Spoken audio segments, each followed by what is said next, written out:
Today's topic is the architect of the modern medical model, John D Rockefeller, robber oil baron. So what this video will briefly go over is the foundation of the modern medical model based on an education system and based on something called the Flexner Report, financed by John D Rockefeller, and its focus on treating diseases, not preventing diseases, not curing diseases, but treating symptoms and how that's working for us in later videos. So while doctors are forced to spend hundreds of hours studying the names and actions of all kinds of man-made drugs, they're lucky if they spend any time at all in any portion of a single course on basic nutrition. Many have none at all. So both the beginnings of modern medicine and the beginnings of modern academia are tied to the origins of Big Pharma. And Big Pharma can be described in two words: patents and profits. This is not to say that there have never been good-intentioned people working with academia or medicine.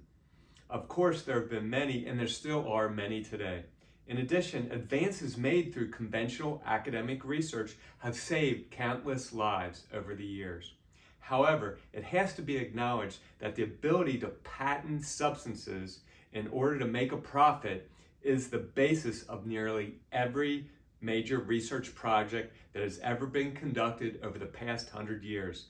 This fact is important for you to understand, because it affects the information you will intake when you do your own research. Now, the big shift in how we were doing medical treatments and schools and studies came with something called the Flexner Report. Perhaps the one event that affected modern medical research more than anything else was the publication of the Flexner Report in the early 1900s. The Flexner Report was created by American educator Abraham Flexner, with major funding by the Carnegie Foundation and the Rockefeller family. On the surface, the objective of the Flexner Report was to present an unbiased account of the state of America's medical colleges in response to a growing concern regarding the quality of medical education at that time. In reality, the report and its backers had a far more nefarious agenda. It was written with the purpose of discrediting homeopathy and natural health focused educational programs, effectively putting them out of business. At the same time, the Flexner Report's purpose also included establishing a system of medical education and research that would be at the mercy of the robber barons who ran the newly developed pharmaceutical industry at the time.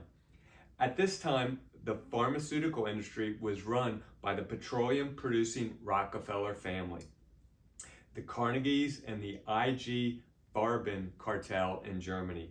Most pharmaceutical drugs are petroleum based, which means they're made with products derived from petroleum, aka crude oil.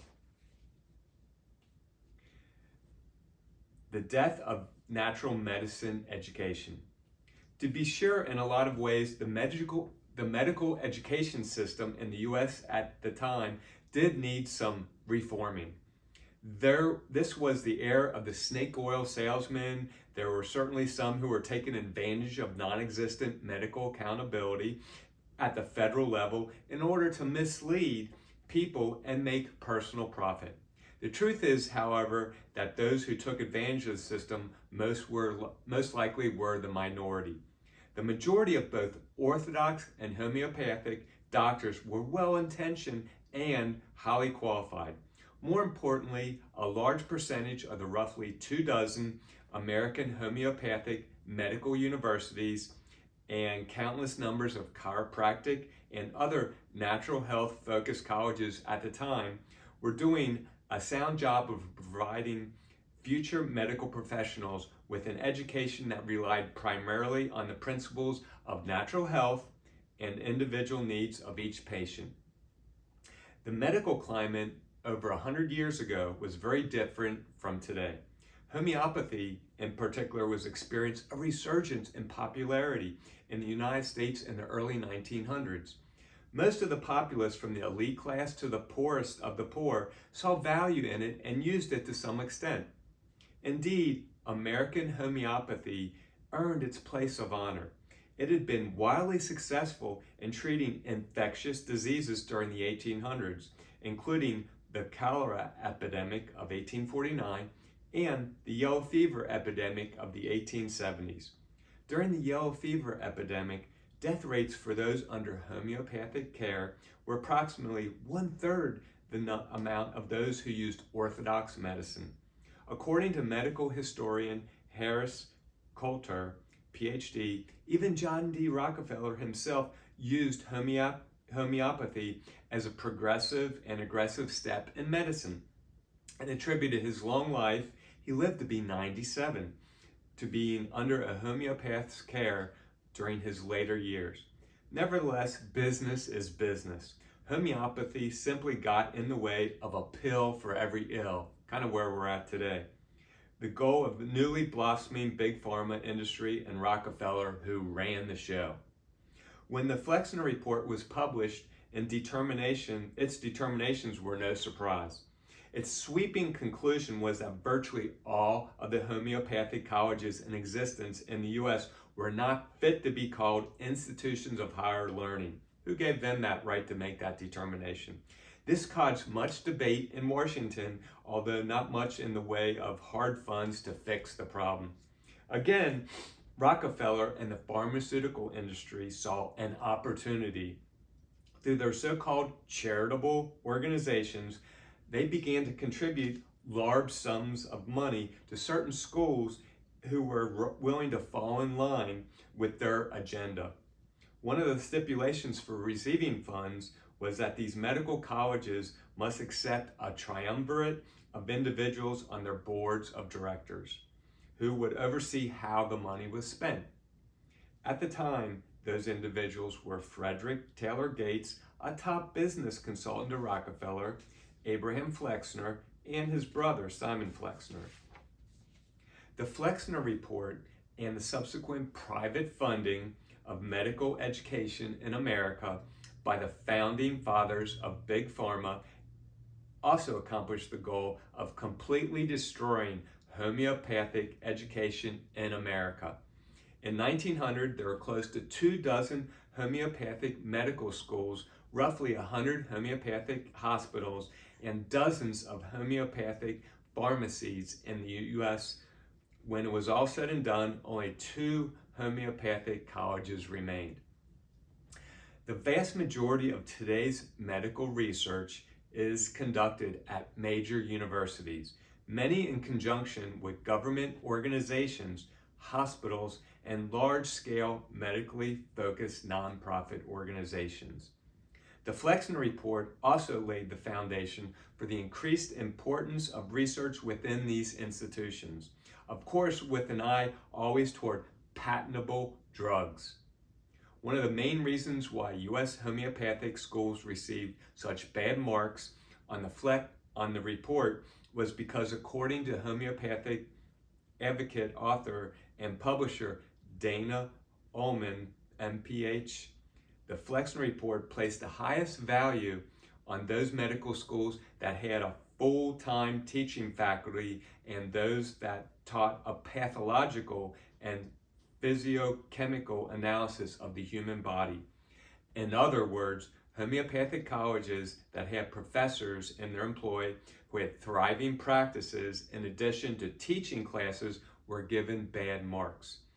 Colleges were also marked down if they offered classes that the Flexner Report deemed meaningless, such as pharmacology, the science of how substances affect the human bodies, which could show not only the positive potential effects of drugs, but also the negative effects, all the side effects that you hear in commercials today that are rampant on TV, which never existed until in the last couple of decades, where someone rattles off. And this could be used to treat blah, blah, blah, but then the side effects could be blah, blah, blah, blah, blah, blah, and they go on and on. It's like, holy shit, what did they even say? The end result was the only medical colleges that survived post-Flexner were the ones that promised to restructure their entire curriculum based on drug therapy. Research first and drug-related medical education second. So again, this is a quick synopsis. There might be more, and I'll have other videos that kind of made by others that kind of go more in depth into John D Rockefeller and Big Pharma and the current medical model. But to synthesize things, our current medical model architect was John D Rockefeller, the robber oil baron whose Standard Oil Trust was broken up in the 1900s by early 1900s. They make money off of drugs. They're the ones that finance the current medical institutions that teach our doctors. Our doctors treat. It's a disease management system, not a healthcare system. It's based on treating diseases with drugs and with surgeries. Now, degenerative diseases, as in some of my other videos produced by medical professionals, really goes over more what the root causes are, and it's food. It's not a lack of drugs. Now, I was in the hospital before for 3 days for a traumatic, serious injury, and we have the best modern medicine when it comes to that, for injuries, for traumatic issues and things like that. But our disease management for degenerative diseases is just failing miserably.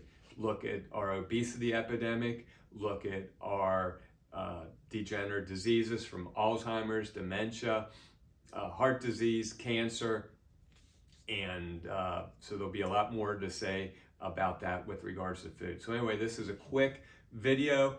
I hope some of this information spurs you to think critically about what our current economic system is based upon. It's based upon treating diseases and their symptoms. My dad is 94. He had his first heart attack around age 50. He did start smoking at age 9 and stopped around 51 or 52.